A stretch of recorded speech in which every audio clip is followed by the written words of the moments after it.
Okay, so welcome to the where are you taking place? Where are you listening? How is voice related to your self-expression? We offer, in a certain sense, a distraction for a moment to relax the concepts, but come into really first even using the five senses to hear, or maybe using your whole mind to hear and to listen and discover. So in fact, it's like the anticipation, the becoming, allowing yourself to become full of expectancy, and staying alert to see what is going on in a say expanding way. It's really wonderful. It's really great. It's helpful. Now, like I said, we have the meditation with Yogananda from Whispers from Eternity, but we also have the Urantia coming to us, and this is a very specific part, the celestial musicians. And we're going to take a listen to that too, as some kind of a, you can say, stretching of your consciousness, like whoa, this is wide, this is huge, it's amazing. Only increasing in fact the anticipation, and because of expectancy, however you want to call that, it's like the expectancy is something that is in fact directly related to your passion. If you really want to hear something beyond that what is usual for you, then you literally are engaging your passion. Now this, because you want it, like there's a desire for that. You want to reach all of it. You want to get in touch with what lies beyond your own set borders, and that's not a little thing. So you can say like, yeah, that's something that an artist does. An artist doesn't just consider concept. No, he's diving in it. He's doing research. He's going really deeply into the subject. What on earth is that shadow light game that is being played? Let me take a really good look at that. Photographs, research, like you're looking at it. What's this gradient between shadow and light? What is this gradient? How yeah, you want to come into the language of what you are seeing, and you use your five senses for that. But in the same time, you are actually, say, engaging on a whole scale. You could say you are engaging in an anticipation, in discovering, and being completely open, because you need that openness to discover something new. Now this is then the next step. You could say the same here for us, in this, where we find ourselves in discovering, in fact, what lies beyond the human experience, and seeing that you can come into, say, anticipating the birth of the next moment, becoming so present that you actually are witnessing the birth of the next moment. Now this is very inspiring and very but all your passion is related directly to it. Literally, it's like it brings you to life. And especially when suddenly this shift happens, that you are actually entering into the present moment and leaving all past ideas behind. You are in the middle of the birth, and you are being born yourself. And this is really how that works. So that's why this is good exercise. And you'll see that in what we're doing and what we're listening to. It is, we made a meditation already, like Michelle is going to recite it in French. This is coming from Yogananda, and we prepared that, made some music for it, and then we continue after that with the celestial musicians. All right, now first, always go back to becoming still, receptive, really listening with your whole being and connecting, letting yourself be affected by what is being shared with you, because it is of a degree of loveliness that could easily transport you out of time.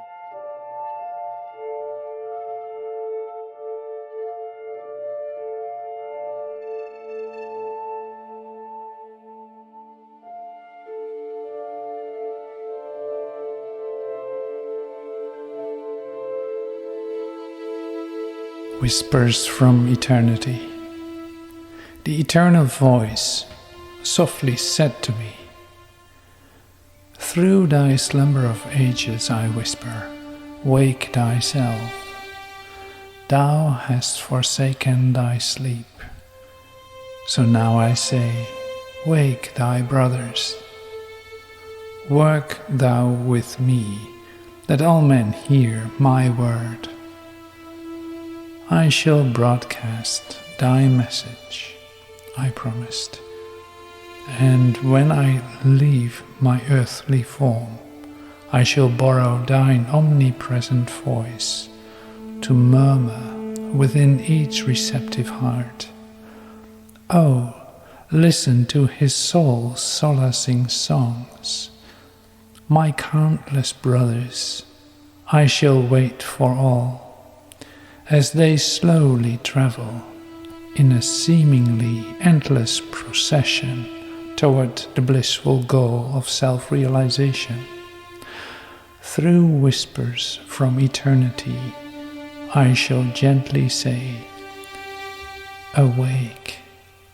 Following his ever-calling voice, let us go home together.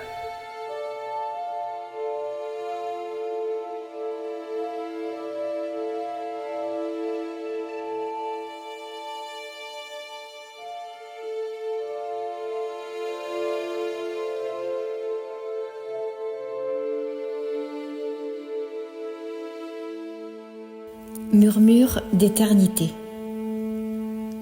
La voix éternelle me dit doucement, durant ton sommeil éternel, je murmurerai.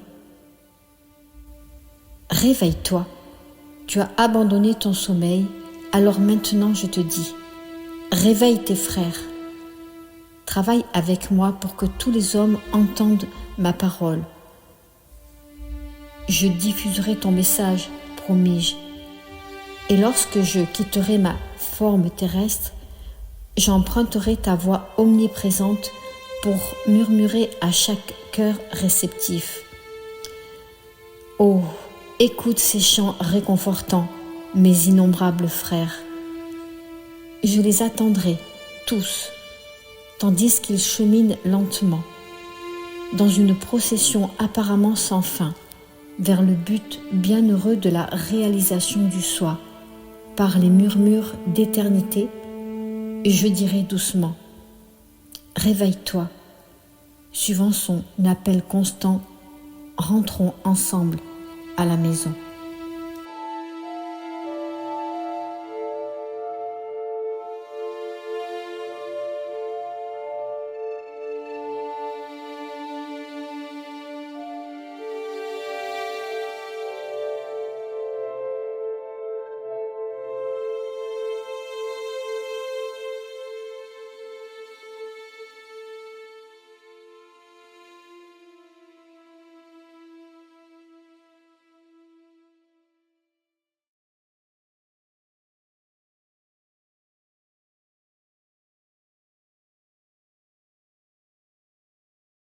I can do no more than attempt to sketch a crude parallelism between mortal material activities and the manifold functions of the celestial artisans. If the Urantia races were more advanced in art and other cultural accomplishments, then I could go that much further in an effort to project a human mind from the things of matter to those of Morantia. About all I can hope to accomplish is to make empathic the fact of the reality of these transactions of the Morantia and the spirit worlds. So just to clarify, the Urantia is the earth and Morantia is the next step, so to speak, in consciousness. An earthly consciousness is an Urantia consciousness. So Morantia is the spiritual world. Okay, so that was just a little in between. 1. Celestial musicians. With the limited range of mortal hearing, you can hardly conceive of Morantia melodies. There is even a material range of beautiful sound unrecognized by the human sense of hearing, not to mention the inconceivable scope of Morantia and spirit harmony. Spirit harmonies are not material sound waves, but spirit pulsations received by the spirits of celestial personalities. There is a vastness of range and a soul of expression, as well as a grandeur of execution, associated with the melody of the spheres that are wholly beyond human comprehension. I have seen millions of enraptured beings held in sublime ecstasy, while the melody of the realm rolled in upon the spirit energy of the celestial circuits.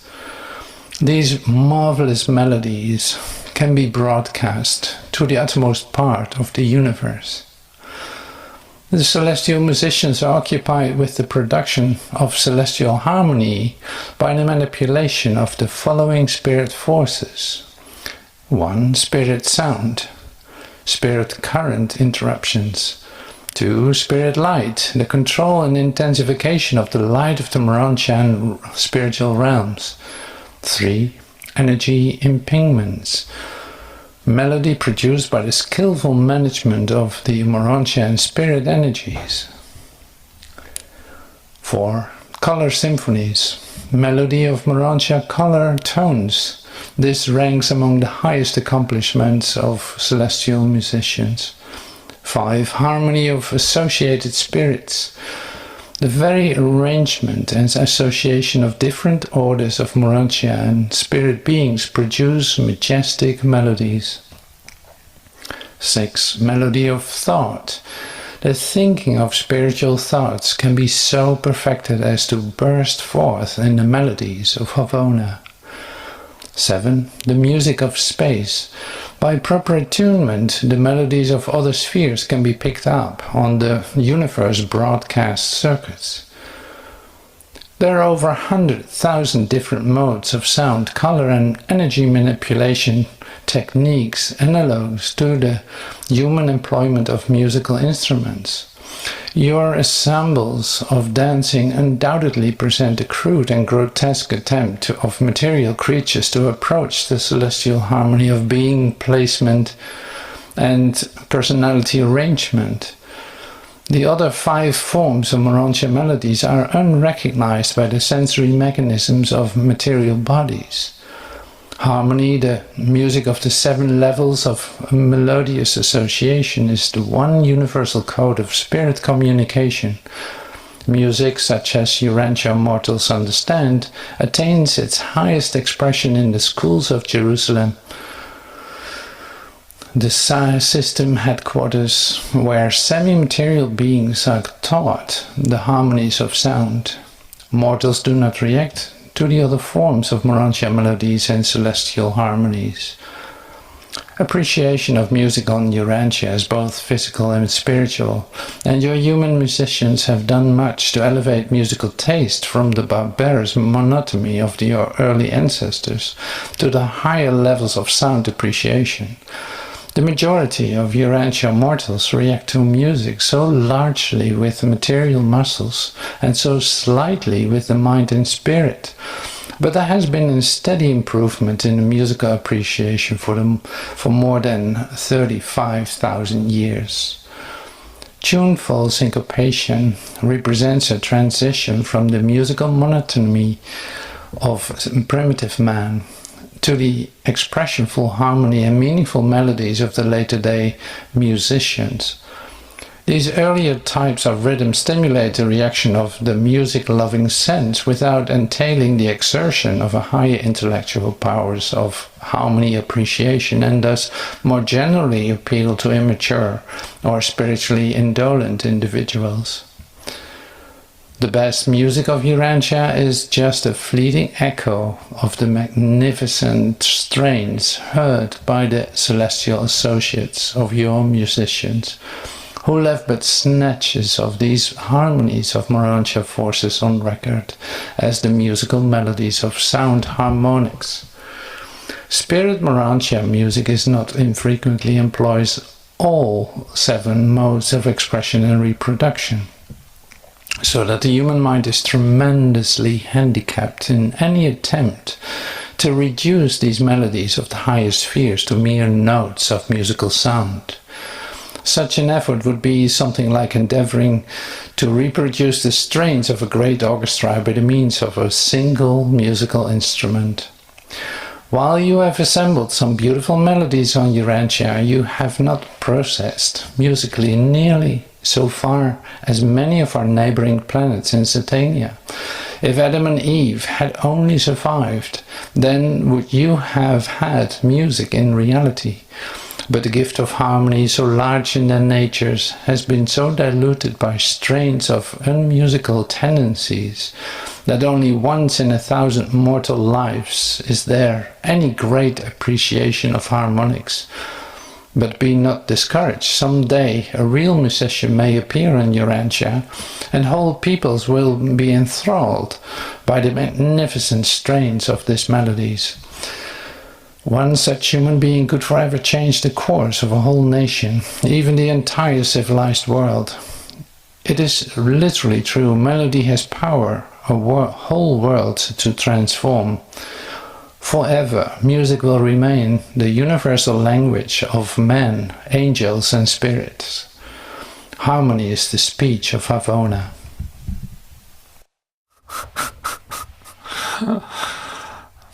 That's really great to hear that.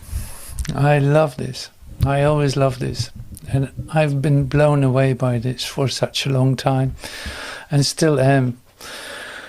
Like, now you know what I mean with increasing an expectancy and opening your whole spectrum of listening, like to the uttermost parts of your possibilities and beyond.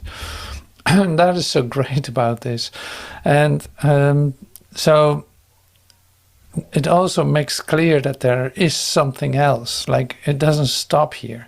We try to make some music, and even like with the keyboard and all the, say, instruments that are in there, virtual instruments, which are like hundreds of them, but they were talking about that. It's like literally being a whole orchestra being performed by one instrument. That's actually occurring. And not that is now so beautiful. No, it is like, it's all steps in coming to a whole different language and music, and that is evolving in me, in you. And so to have this curiosity, you could say, is really helpful. Also in the part that we're going to look at, like we have an artist that we're going to take a look at and listen to, that is in fact also exploring sound, spatial audio, just to see what is occurring. Like, you have to first do it in order to see what it does with you and where it transcends into. Like, you cannot really miss a step in that. That's why it's like, yeah, there's a bit of work to do in that sense. Like in composing music, you'd say like, well, just compose the most perfect symphony, do that. And like, well, that's not gonna work. So it starts with me developing a sense of hearing and listening and like an imagination in order to bring that about, to bring that space about, in fact, in which that can occur. Like, it is still totally inspired, but it cannot do without me being open to literally stretch my being in order to receive that and bring that to a full expression in a way that is so new that it literally is like a birth. Of course, this is the way I'm obviously speaking about myself. It's like, this is what happens when I when I make music. I give birth to it, and that's really true. It's like, that is a process. It goes very fast, and it's very expanded, and it's very experimental. But it's like, it's on the spot, letting that happen. And the result of that is what you hear in the background music, or this or that, and make something here and there. And that's all wonderful. Now, the thing for me is to literally come in touch with a listening that is beyond what I did before, that literally allows me to hear what I didn't hear before, or to allow myself the souplesse, like the simplicity of letting something occur. I think that is the most important part. Like, I don't know if you know what I'm talking about, but it is really like to give all your ideas away and have an open mind is really helpful in letting something occur, right? We know this even from allowing the light to come into your consciousness, sure. So in music making, it's not, in that sense, it's not different, or if in painting or whatever, however you do this, like however you receive inspiration, it's still the same story. The more I allow that space to be empty, in fact, allow a total simplicity of no choice, of letting that occur and getting out of the way in a very playful way, you know, and see, there's no seriousness connected to it. There's a release connected to it, and there's in a certain sense an amazement going on about what is occurring. You're literally a spectator looking at it, and at the same time being totally a part of it.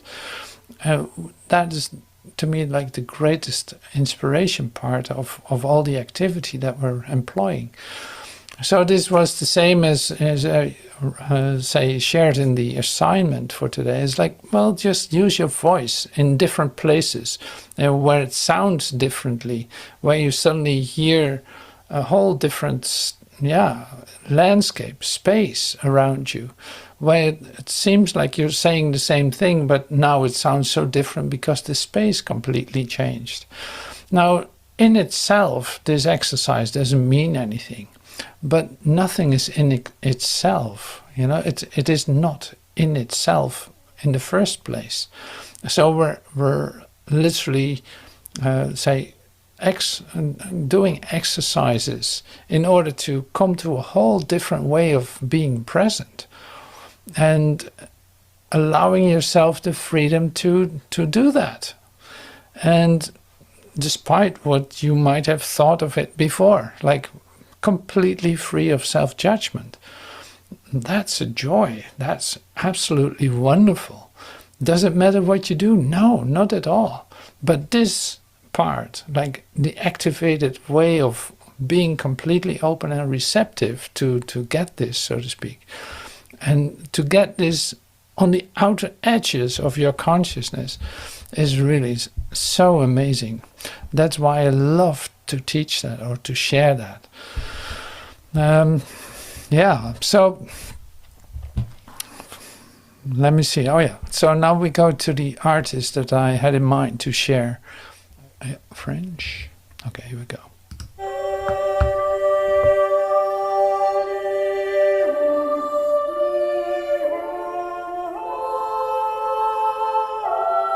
The 40-part motet is an audio installation that consists of 40 speakers, and out of every single speaker is a singer's voice.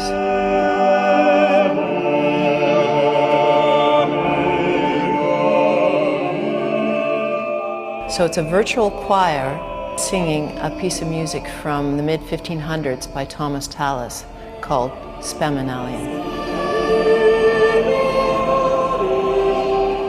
I was attracted to the piece of music because of the complexity of it, being 40 different harmonies, the emotional beauty of it. I saw it as a sculpture, so that when you walk into the space, the sound is so three-dimensional for you that it's like walking into a piece of music.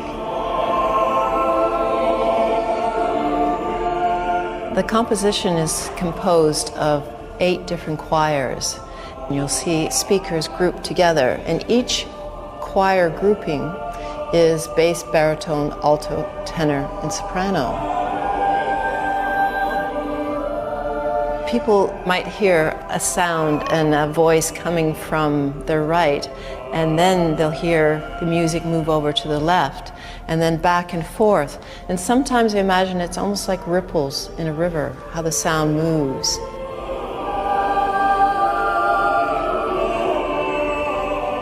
I did the recording with the Salisbury Cathedral Choir. Everybody was mic'd. At one point, one of the little girls had to go to the washroom, so I said to the sound recording guy, just keep rolling. Where's this text from? And so you had all these people talking about the weather and clearing their throats. And very basic human stuff. And I realized afterwards that this little bit of intermission was so important because it made the people into real people. So if you can really give it your best shot, you work very hard. Then you hear the breath collectively of these 40 different singers going, spam. Then their voices become almost angelic. Well, so now you know what I mean when I share this. It's like, that's really lovely. Fits right up my alley. I must have been in touch with her for a long time, but this was the first time I heard of her. So that happened this morning when I was listening to some of the audio installations on YouTube. So this one is like really beautiful for me to hear that, and also to see the healing aspects, you could say, of being in a space, in fact going completely beyond the actual occurrence of physicality. The speakers don't matter. Nobody cares about the speakers. Nobody cares about, not even really the place where it is taking place. So literally you're being transported out of the place that you find yourself. Now this is, I think, in the Course it says, in Course in Miracles it says somewhere, like the least you can do with sights and sounds is to go beyond it. Now this is like a perfect example of that. This transcends the whole idea of sound.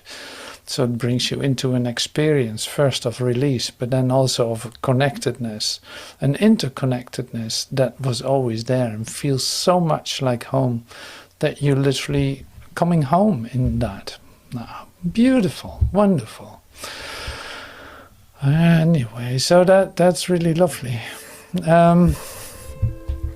Yeah, we have a lot of things coming up in the presentation, so I want to take some time for that. So we're heading over to the non-public part of this meeting.